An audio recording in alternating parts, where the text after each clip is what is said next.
Jambo la mwanzo, an yasala ani zawjati hal hiya bikrun au thayyibun. Anatakwa na sheria mtu huyu aulize kwanza kuhusu yule mwanamke anayeolewa. Je, mwanamke huyo ni bikra au mwanamke huyo ni thayyib? Kwa maana thayyib ina maana ya mjane, thayyib ina maana ya mwanamke yoyote ambaye bikra yake imetoka, kama tutakavyokuja kueleza katika taarifu ya thayyib.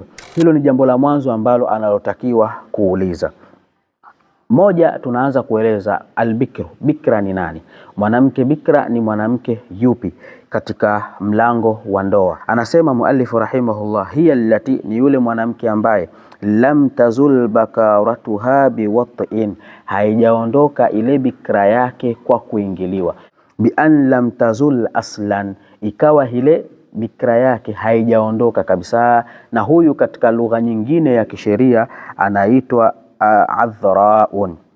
Lakini anasema au zalat bighairi wat'in, au ile bikra yake ikawa imetoka pasipo kuingiliwa, kasaqtatin, kama vile kadondoka, au wahiddatu haidhin, au na ule ukali wa nini wa kuipata ile damu yake anayoipata mwanamke kila mwezi. Kwa hiyo huyu mujarradi kuwa haijapatikana makutano baina yake yeye na mwanamume, huyu mwanamke anaitwa bikra kisheria.